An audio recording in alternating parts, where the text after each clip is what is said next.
Кургазинский район Республики Башкортостан. Его называют южными воротами региона. В переводе с башкирского «Куюргазы» означает «источник реки». Кургазинский район расположен на водоразделе рек Белый с притоком Мелеуз, Большая Кургаза и Большой Юшатырь. В Кургазинском районе родились и жили сподвижник Салавата Юлаева и Емельяна Пугачева, национальный герой башкирского народа Кинзя Арсланов, поэт-просветитель XIX века Шамсудин Заки, певец-композитор Газиз Аль-Мухаметов, писатель, поэт и драматург Баязид Бигбай, первый нарком республики Сагид Алибаев. Особенности современного Куюргазинского района. На его территории расположено Канчуринско-Мусинское управление подземного хранения газа. Из его хранилищ подается в дома и учреждения Башкортостана каждый второй кубометр голубого топлива. Глава региона Ради Хабиров с рабочей поездкой на этом объекте и филиалах компании.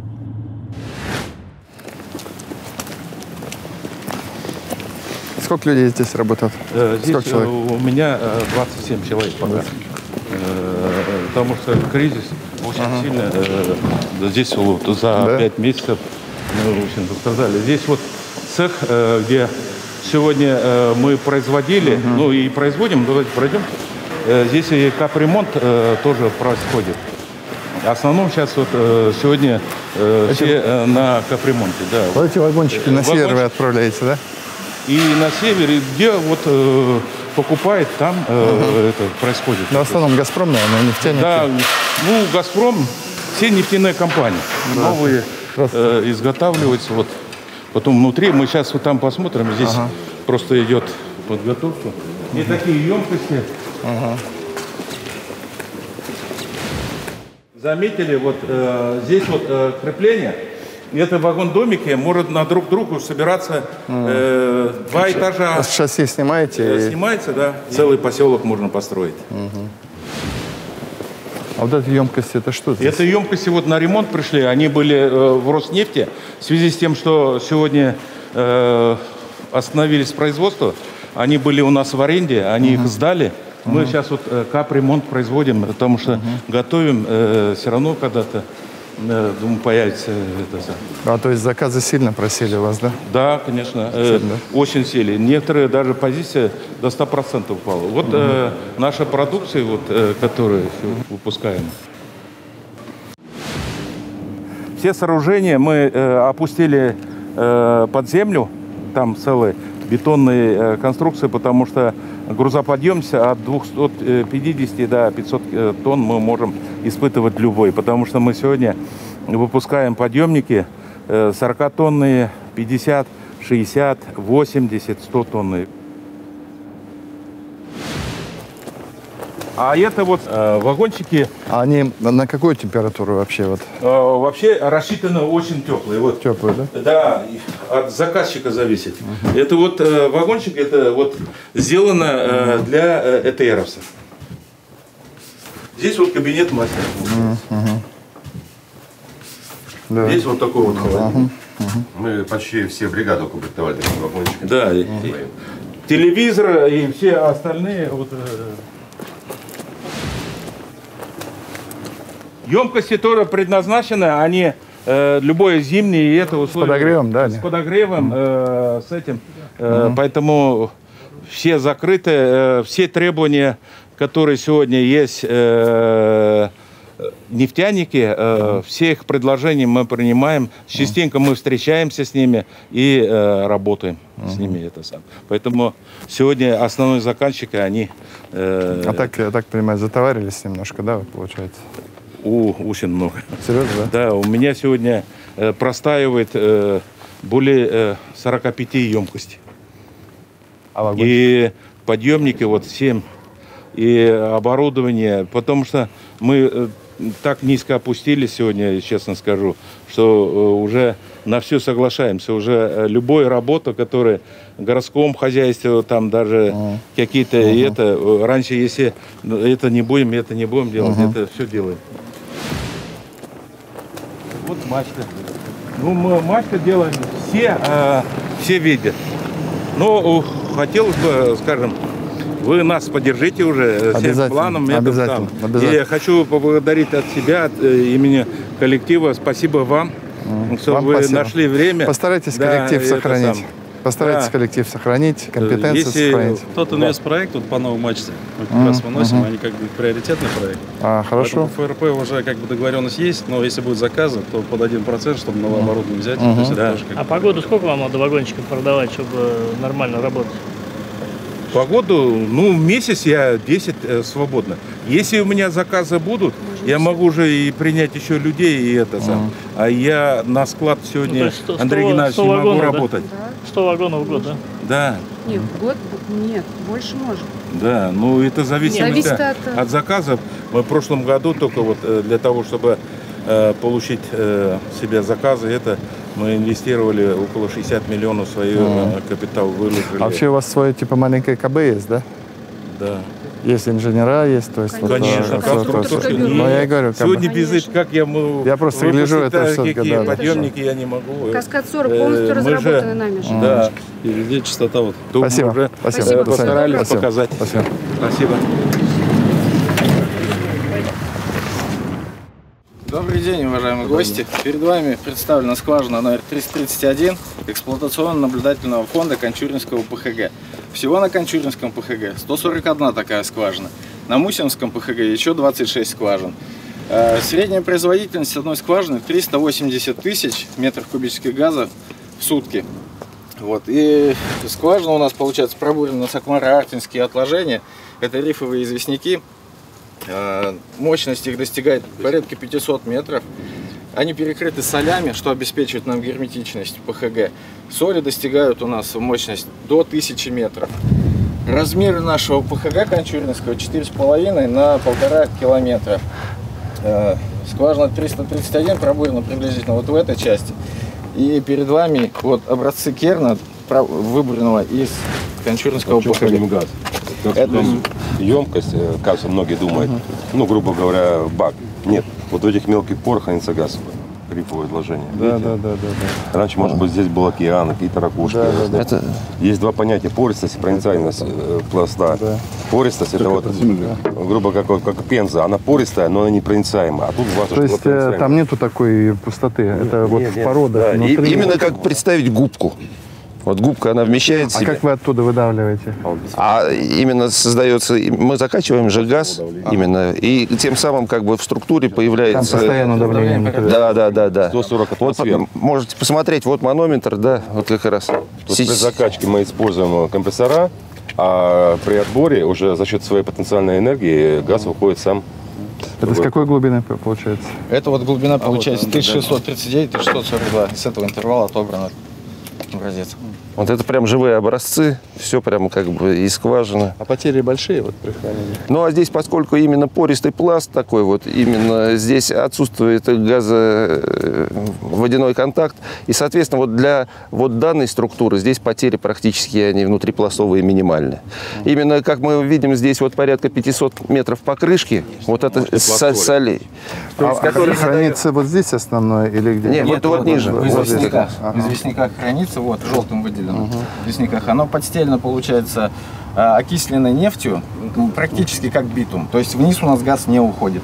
Сверху перекрыто ангидритами и солями. Соли имеют свойство затягивать под горным давлением, затягивать отверстия какие-то, ну, и трещины, которые образуются. Соответственно, у нас покрышка очень плотная, и нет у нас... Перетоков на дневную поверхность вот именно не создается.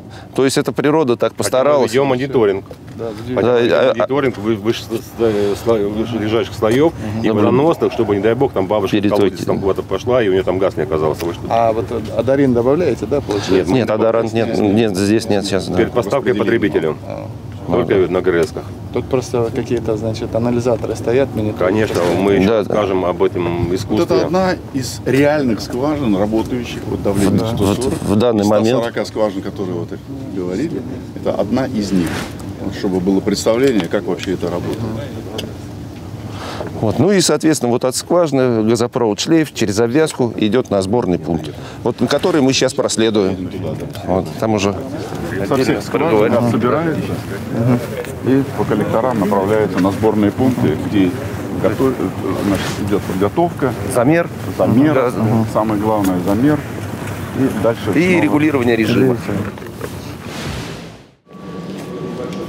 Уважаемые гости, вы находитесь на сборном пункте газа номер 3, который включает в себя 2 цеха сбора и замера газа. Мы сейчас находимся в цехе номер 2, который включает в себя 20 ниток, которые подключены газопроводными шлейфами от 20 скважин Кончуринской площади. Режим работы каждой скважины индивидуальный и задается настройкой клапана регулятора по расходу.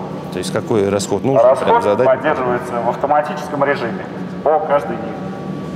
Также в цеху представлены на заднем плане два замерных газосепаратора. То есть продукция поступает сюда, производится замер прямо именно поступающей жидкости, их примесей. Для определения продукции скважин, выходящих, и выбора оптимального режима работы каждой скважины. То есть это у нас проходит индивидуально. Вот. Далее газ выходит из цеха и направляется по коллектору диаметром 400 мм на установку подготовки газа в компрессорную станцию, где вам далее подробнее расскажут. Вот. Каждый цех оснащен системой контроля загазованности. То есть каждый датчик отвечает за свой сектор. Плюс система промышленного телевидения, который в режиме онлайн вещает трансляции. На Мы посмотрим это. Система загазованности, то есть если где-то утечка, не дай бог, вплоть до включения вентиляции, и потом, если совсем критическая утечка, полностью остановка. Датчики контроля пламени, которые тоже каждый отвечает за свой сектор. При срабатывании одного датчика приходит светозвуковая сигнализация на арм-оператора. В случае, если происходит сработка на одном датчике, происходит экстренная аварийная остановка.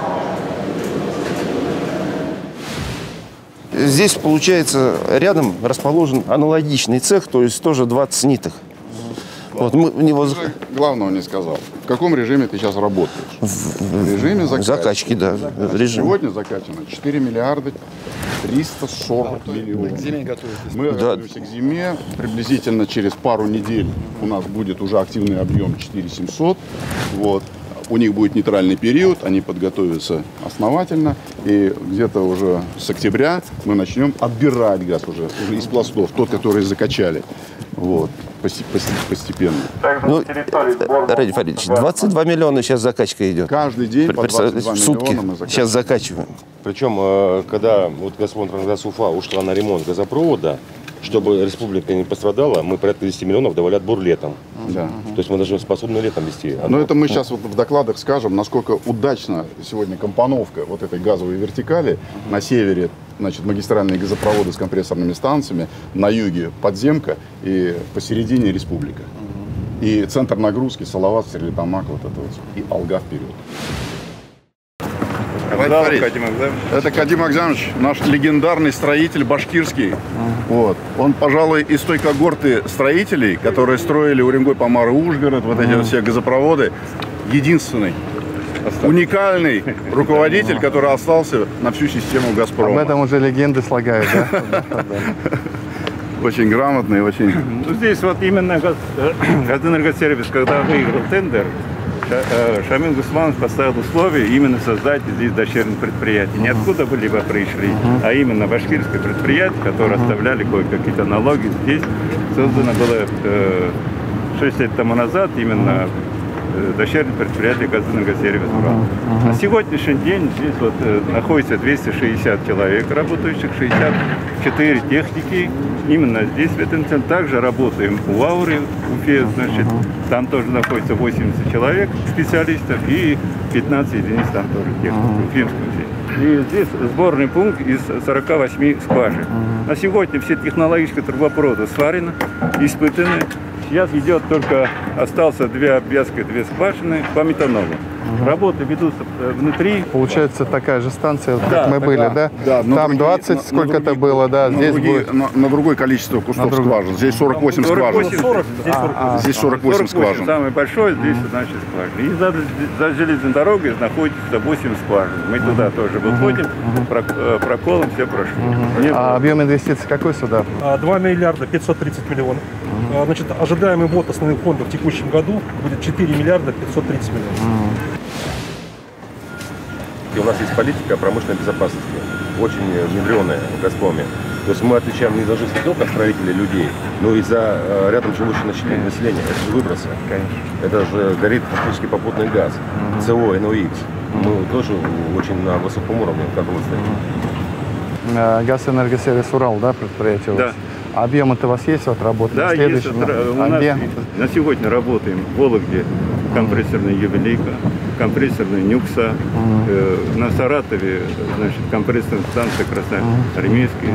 Но есть вот объемы. Есть да? объем, и здесь на следующий год у нас... Потому что подрядчиков нет. Он единственный остался, который умеет строить. Договор, перемычка, вот это сюда именно идет на 1 200 000 000, значит, заключаем договор. И ГРС-3 именно на Новоалександровске 140 миллионов, это этот год, на следующий год. Это на горе, там тяжелый объект, все это дело. Объемы есть. Я считаю, что у нас пока на 2-3 года, если обеспечено будет где-то 850-900 человек. Они все работники, ну, в основном 80% работников. Да, наши, да. Мы, конечно, стараемся, чтобы у нас в республике работали наши подрядные организации. А вообще, конечно, моя мечта вернуть былую силу подрядных организаций в республике, потому что, ну, все как-то растворилось по всей стране. Вот они остались. Кого-то выдавили, кто-то сам ушел. Вот. Надо возвращать это все, конечно. Спасибо.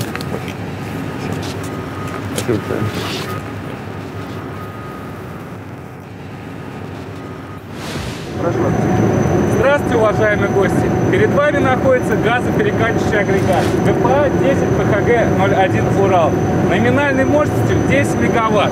Основным назначением этого агрегата является сжатие технологического газа, взятого из магистрального газопровода до 150 килограмм, и закачка его в подземное хранилище газа.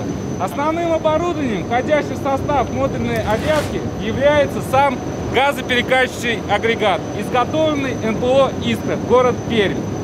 Приводом для газоперекачивающего агрегата является газотурбинная установка ГТУ-10П, двигателем авиационного типа ПС-90ГП-3. Радь Фарич уже в курсе этих двигателей. Да. Столько наговорили. По плану есть? Здесь нет такой я пока в перспективе не вижу. Не надо, да? Не надо. Это работает и работает, да? Эти ПС, они надежные, хорошие летчики. Агрегат оснащен компрессором французской фирмы Терм-1 со степенью сжатия до 3,3. На сегодняшний день для публичного акционерного общества «Газпром» является актуальным программа реализации импортозамещения и поддержания собственных отечественных производителей. В связи с чем хочется отметить, что в 2012 году на нашей станции при строительстве газоперекачивающего агрегата номер 3 был установлен отечественный компрессор НЦ-10 ПХГ «Урал» производства НПО «Искра», по производительности превосходящий французский аналог.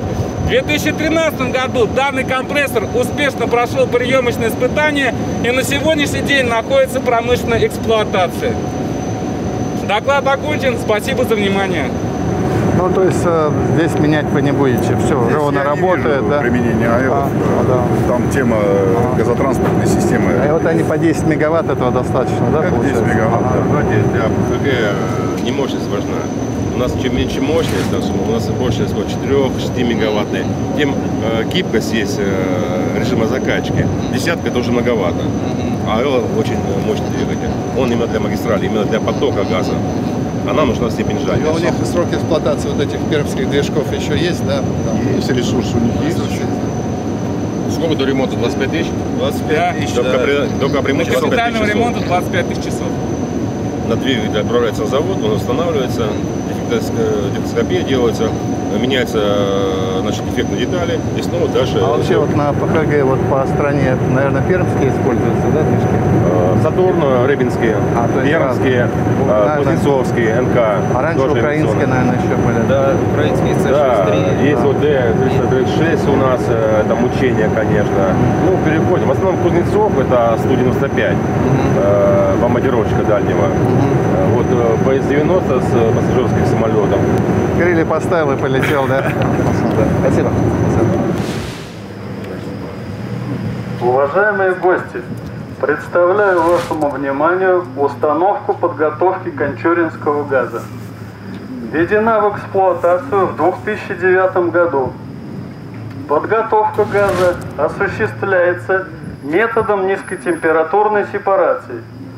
Состоит из 6 технологических линий максимальной производительностью до 10 миллионов кубометров в сутки.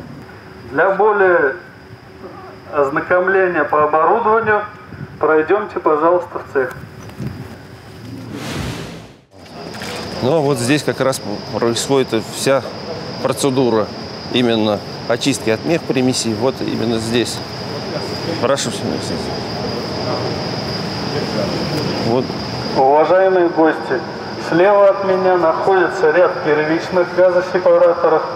Справа от меня находятся фильтросепараторы 6 штук и низкотемпературные сепараторы.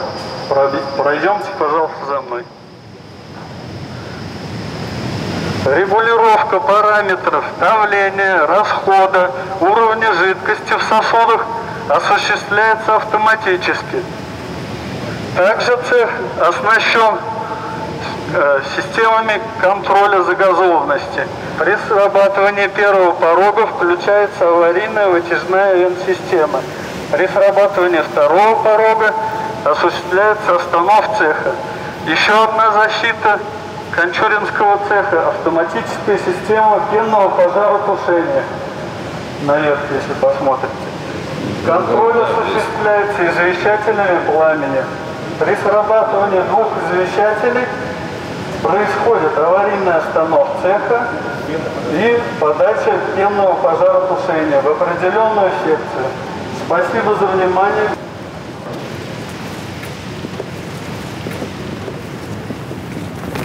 Так-то по идее, нет, я говорю, так-то по идее взял, вытащил из земли, как говорится, бросил в трубу и закрыл историю. А тут нет. Да, надо постараться. Да, тут нет. Ильич, ведь не всякий регион может похвастать таким мощным подземным газохранилищем, производством, переработкой газа. Да, ну вот нам коллеги говорят, их по стране 19, причем наш он довольно большой, и самое главное, он находится постоянно в технической модернизации. Мы, собственно, приехали сюда посмотреть итоги модернизации, которые будут завершены к концу года, и с объемом инвестиций, и, соответственно, повышением безопасности, повышением, соответственно, отбора и выброса газа в необходимых количествах зимой. Поэтому, ну, так. Спасибо.